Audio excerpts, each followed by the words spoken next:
పదా అని కదిలేలా ఇదేమి చిత్రం ఓయమ్మ అనంతమైన అనేక ప్రశ్నల జవాబు నీవమ్మా నిశీధి చాటున నిగూఢ మర్మం కనేటి నేత్రం నీదమ్మా జనాల కోసం నీ జన్మ వసంతకాల పూషోదయాలకు ప్రతీక నీవమ్మా అలిసిన మనసును లాలించి కలియుగ కర్మలు దాటించి కనులకు వెలుగును చూపించే ప్రేమ నీదమ్మా విలయపు ఉనికిని వివరించే ప్రణవ పునాదం నీ పాదం పడమట దిక్కున ప్రభవించే ప్రేమ నీదమ్మా వనాలు అన్ని ఎడారి బడికే పదా పదా అని కదిలేలా ఇదేమి చిత్రం హోయమ్మ అనంతమైన అనేక ప్రశ్నల జవాబు నీవమ్మా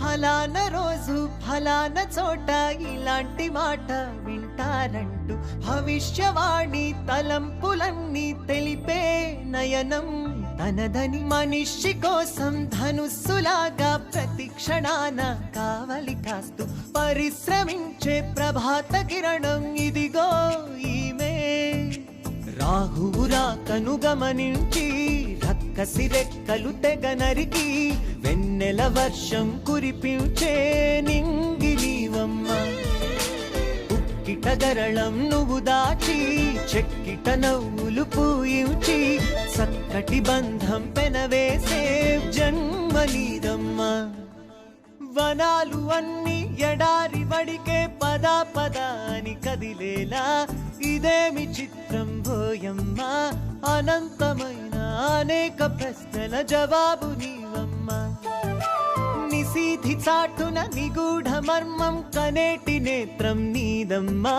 జనాల కోసం నీ జన్మ వసంతకాల పూషోదయాలకు ప్రతీక నీవమ్మా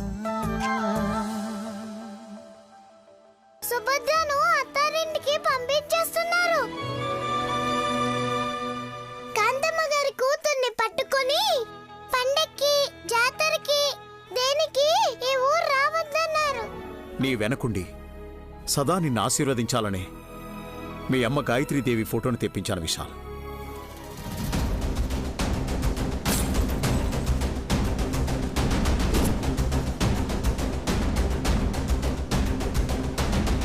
నా వల్లే కదా తాతయ్య మీకెన్ని కష్టాలు అలా అనుకోవద్దు తల్లి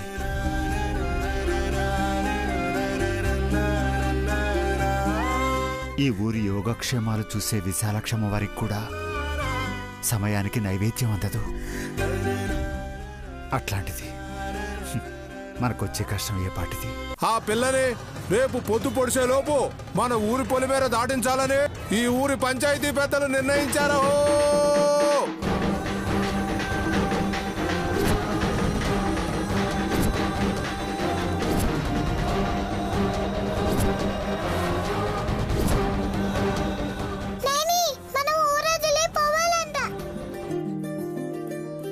మగువా మగువా లోకానికి తెలుసా నీ విలువా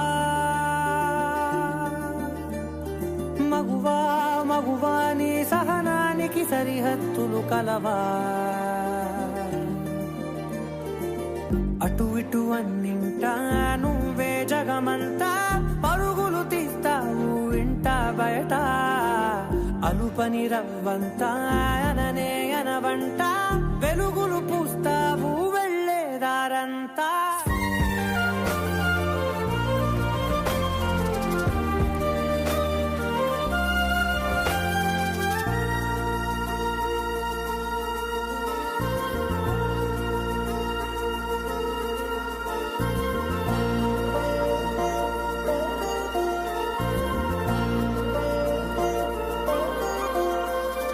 నీ కాటుక కనులు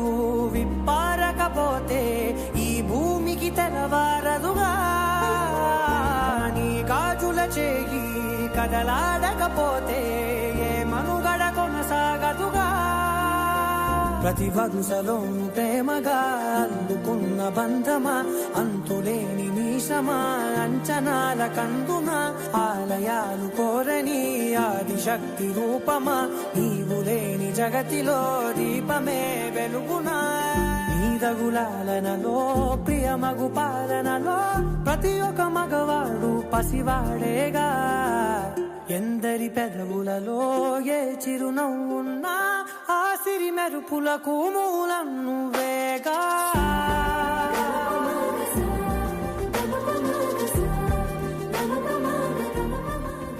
మనం కాదురా, నయనక్క మాత్రమే.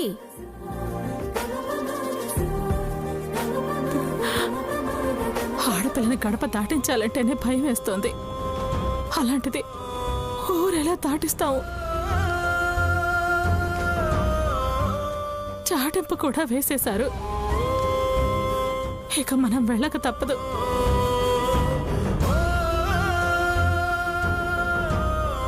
వెళ్ళిపోదాం మావయ్య గారు.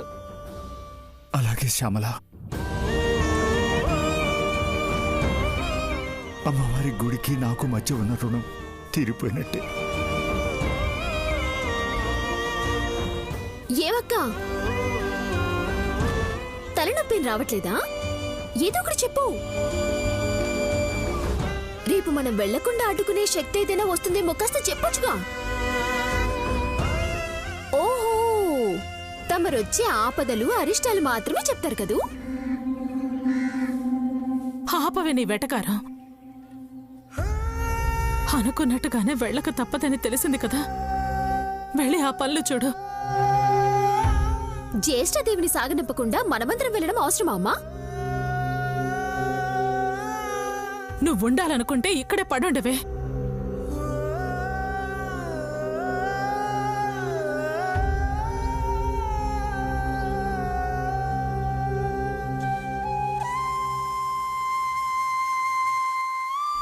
దీనివల్ల రోడ్డును పడుతున్నామన్న తిట్టకుండా తలదువ్వుతున్నారు చూడు, ఇది నాకు నచ్చదు. ఛ!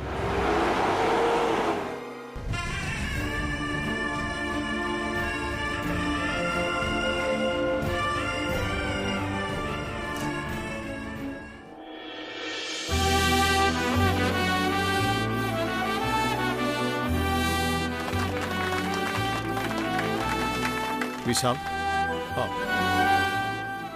అల్లుడు, కొవ్వొత్తు లేకుండా కేక్ కటింగ్ ఏంటి? బర్త్డే అయితే క్యాండిల్స్ వెలిగిస్తారు మామా. నో బ్రో, పూజ చేసేటప్పుడు దీపారాధన చేయాలి. అది మన సాంప్రదాయం, సంస్కృతి.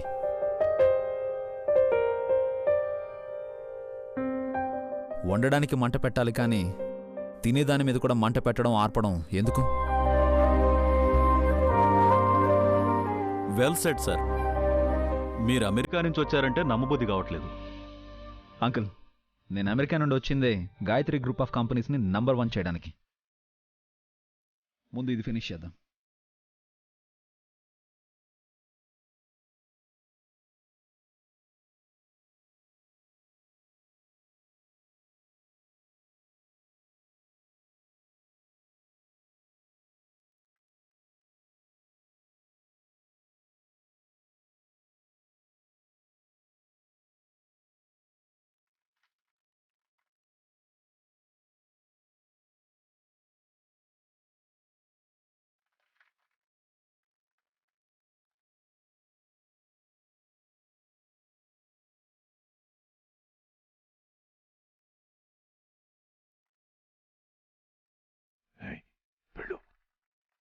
వెళ్ళు, వెళ్ళు.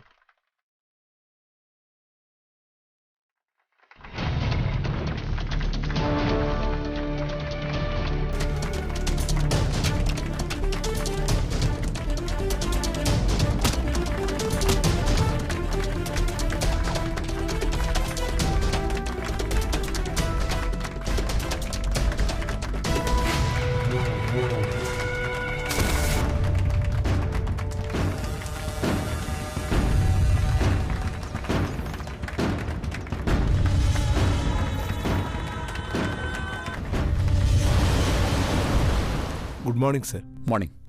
కూర్చోండి హర్నాథ్ గారు. ఈ ఫైల్ పంపించాక వద్దామనుకున్నాను సార్. కేక్ కట్ చేస్తున్నారని అటెండర్ చెప్పాడు. అందరూ హ్యాపీగానే ఉన్నారు హర్నాథ్, నేను తప్ప. అదేంటి సార్, మీ అబ్బాయి విషయాల్ని ఎండించేసి ఈ మాట అంటున్నారు?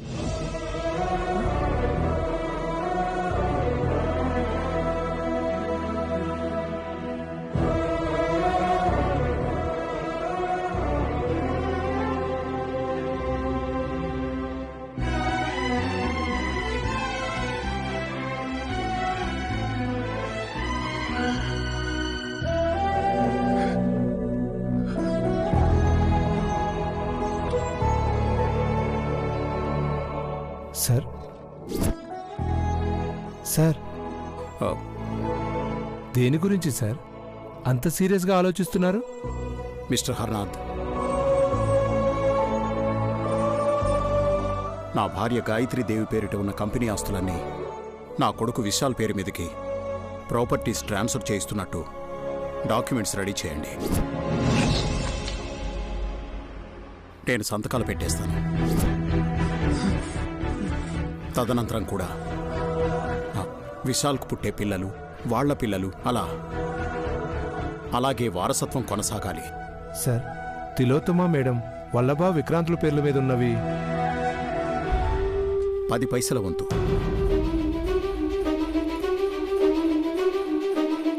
ఇనఫ్. అలాగే ఉండనివ్వండి. సడన్గా ఈ డెసిషన్ ఏంటి సార్? బాధ్యతల నుండి దిగిపోతున్నాను హర్నాథ్. రేపో మాపో కుర్చీ కూడా దిగిపోవాల్సి వస్తుంది. నేనున్నప్పుడే అన్నీ లీగల్గా జరిగిపోవాలి. ఇంకో ముఖ్య విషయం, తండ్రిగా నేను ఈ మాట అనకూడదు, కానీ కోటీశ్వరుడిగా చెప్పక తప్పదు. విశాల్కి ఏదైనా జరిగినా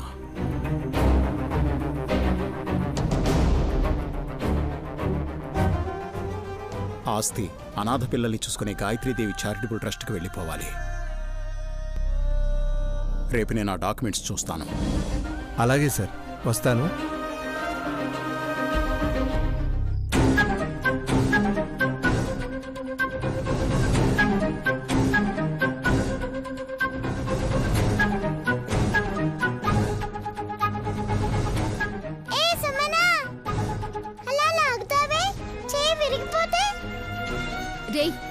విరిగిపోవడానికి అక్కకి నీలా రెక్కలేవు, చేతులున్నాయి. ఆదుకోవడానికి, ఆసరా అందించడానికి చాచిన చేతులు ఎంత బలంగా ఉన్నాయో నీకేం తెలుసురా? నైని, ఇది క్రీమ్ బిస్కెట్ లేస్తున్నట్టుంది, జాగ్రత్త. నువ్వు ఆగు శివ. చెల్లి, ఎందుకు ఇక్కడికి తీసుకొచ్చా? అందరి ముందు అడిగితే బాగుండదని. ఏం కావాలి చెల్లి? మాట కావాలన్నాను, ఇచ్చావు. ఇప్పుడు తీర్చాలి, సమయం వచ్చింది.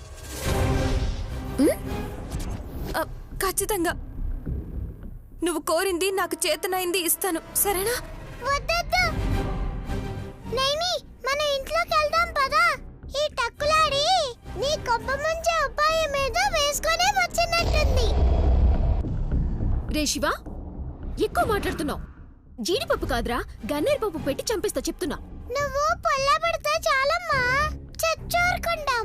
గన్నేరు పప్పే పెట్టనవసరం లేదు. అక్క, వాడి నోరు నువ్వు ముయిస్తావా, లేకపోతే వాడి నోట్లో మట్టి కొట్టమంటావా? శివ, కాసేపు గమ్మునుండు, అసలే నాకు కొంచెం దడగా ఉంది. నేను తాళం తీయబట్టి నువ్వు వెళ్ళి సుభద్రని కాపాడగలిగావు.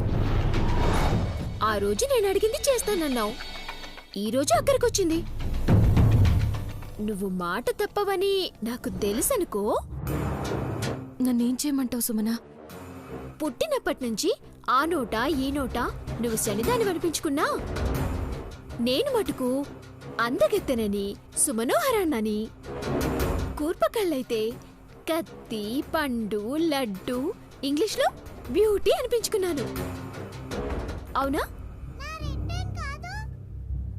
నీకు నాకు చాలా తేడా ఉంది కదక్కా. పబ్లిసిటీ వచ్చిన నేను ఉండాలి, చెడ్డ పేరొచ్చిన నువ్వు వెళ్ళాలి.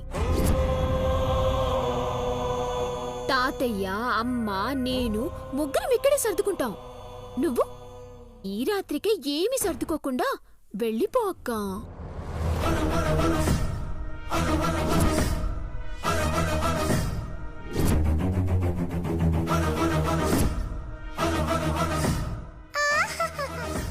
నేను చెప్పానా, ఇది శూర్పణఖ, హిడంబి, తాటకినేని నిన్ను నిలువున ముచ్చడానికే ఆ రోజు మాట తీసుకుంది. ఇవ్వొద్దని మొత్తుకున్నాను. ఏ సుమనా, నేను ఎక్కడికి వెళ్ళదే. నువ్వేంట్రా చెప్పేది బోడి? నయనక్క చెప్పాలి. మాట తప్పేసి ముక్కు నేలకి రాసి క్షమించు చెల్లి, నేను మాట తప్పి సిగ్గు లేకుండా ఇక్కడే ఉంటానని అనాలి. అప్పుడు అప్పుడు చూద్దాం కదక్కా. మాట తప్పను చెల్లి, కానీ ఎలా వెళ్ళను? నాకు ఈ ఊరు తప్పితే ఏమీ తెలీదే. ఎక్కడికెళ్తావో నాకనవసరం. మాటిచ్చావు, పోతున్నావు.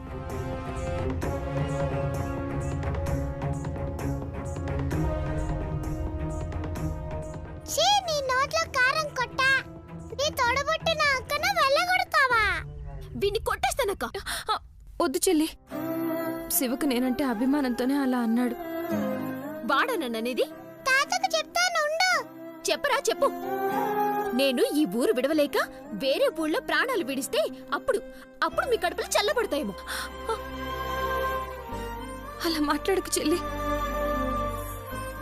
శివ చెప్పళ్లే. ఏమో అక్క, అవన్నీ నాకు తెలియవు. వయసు మళ్ళిన తాత ముష్టెత్తుకోవడం, మనల్ని కన్న అమ్మ పరాయి వాళ్ళింట్లో పాచి పని చేయడం. నీకిష్టమైతే నీ ఇష్టం మరి. లేదు చెల్లి, వెళ్ళిపోతాను. అమ్మ తాత కాళ్ళకి మొక్కి నేను వెళ్ళిపోతాను. అలా చేస్తే నిన్ను పోనివ్వరు. నువ్వు మాట తప్పి నా కళ్ళ ముందు కూడా బతకలేవు. అమ్మకు చెప్పకుండా తాత కాళ్ళని తాకకుండా వెళ్ళాలంటే తప్పదక్క. నీ జీవితం ఎలాగో పాడైందనుకో, నీ చెల్లి జీవితమైనా బ్రహ్మాండంగా ఉండని. ఈ ఇంట్లో నాన్న చావి చివరి కార్యం. నా పెళ్లితోనైనా శుభకార్యం జరగాలంటే నువ్వు వెళ్ళిపోవాలి, అంతే.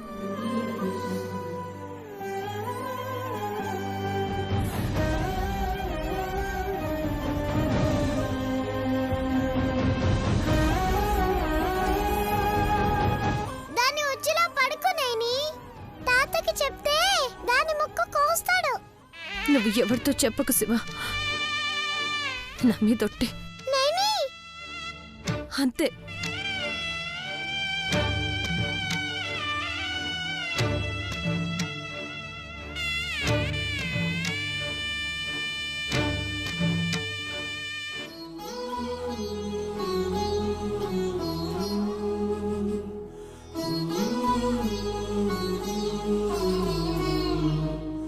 జగదీష్, చెట్టు కిందో రాయి పెట్టి దానికి బొట్టు పెట్టి భగవంతుడు అంటే చాలు 10 లక్షలిచ్చి గుడి కట్టించమంటావు. అలాంటిది హోమానికి ఎందుకురా ఇంత ఆలోచిస్తున్నావు? చేయించాకైనా విశాల్కి ఏ గండం లేకుండా పోతుందమ్మా. స్వామీజీ వారు ఏం చెప్పారో నాకు చెప్పావు. నేను నీకు ధైర్యం చెప్తున్నా వినవే. తల స్నానం చేసి దేవుడు ముందు నుంచుని తల వంచితేనే నేనున్నాను పో అని దీవిస్తాడు. అలాంటిది యాగాలు హోమాలు చేస్తే మనకు మంచి చేయడా చెప్పు? సరే అమ్మా, తిలోత్తమతో మాట్లాడి మంచి ముహూర్తాన్ని చూస్తాను. ఇదేమైనా పెళ్ళా ఫంక్షనా అందరితోని చెప్పడానికి? హోమం జరిపించమన్నావు చాలు, మిగతా విషయాలేమీ చెప్పకు. చూడు, ఏదైనా కన్న తల్లే కడుపున దాచుకుంటుంది, గుర్తుపెట్టుకో. వెళ్ళు.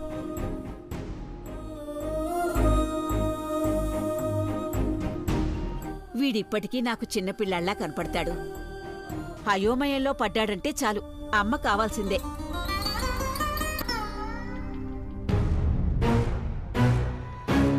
నువ్వేవాడి అమ్మవని జన్మనివ్వకపోయినా జీవితాన్నిచ్చినట్టు ఫీల్ అయిపోతున్నాడు.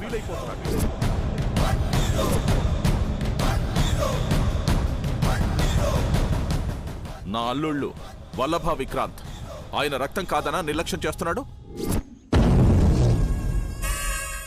ఆయన్ని డాడీ అని పిలుస్తున్నాం.